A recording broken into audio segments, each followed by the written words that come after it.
First, tell me about the church and polygamy. When it started, it allowed it? When our people came west, they permitted it on a restricted scale.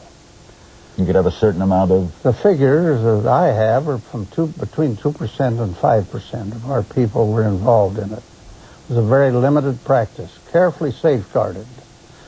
In 1890, that practice was discontinued. The president of the church, the man who occupied the position which I occupy today, went before the people, said he had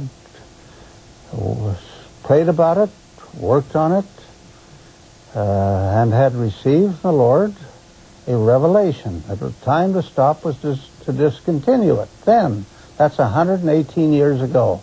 It's behind us. But when the word is mentioned, when you hear the word, you think Mormon, right? I mean, you do mistakenly. They have no connection with us whatever. They don't belong to the church. There are actually no Mormon fundamentalists. Are you surprised that there's apparently a lot of polygamy in Utah? Well, I've seen the thing grow somewhat. I don't know how large it is. I don't know how pervasive it is. Would you like to see the state clamp down on it? I think I leave that entirely in the hands of the civil officers. It's a civil offense. It's in violation of the law. We have nothing to do with it. We're totally distanced from it.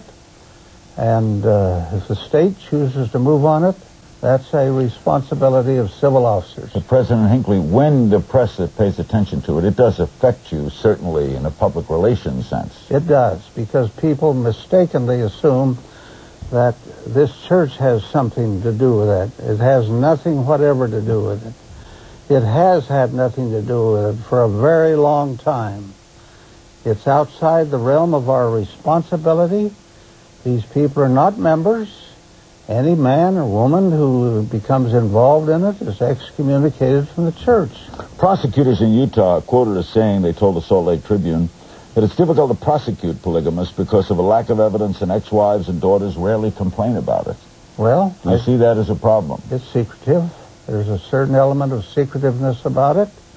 I suppose they have some difficulty, they say they do, in gathering evidence. Should the church be more forceful in speaking out? I mean, you're forceful here tonight, but maybe in saying that it's rather than just a state matter, encouraging the state to prosecute. I don't know. We'll consider it. I'm giving you an idea. Yeah, would you look better if you were... I don't know that we would or not. As far as I'm concerned, I have nothing to do with it. It belongs to the civil officers of the state. You condemn it? I condemn it, yes, as a practice, because I think it is not doctrinal, it is not legal,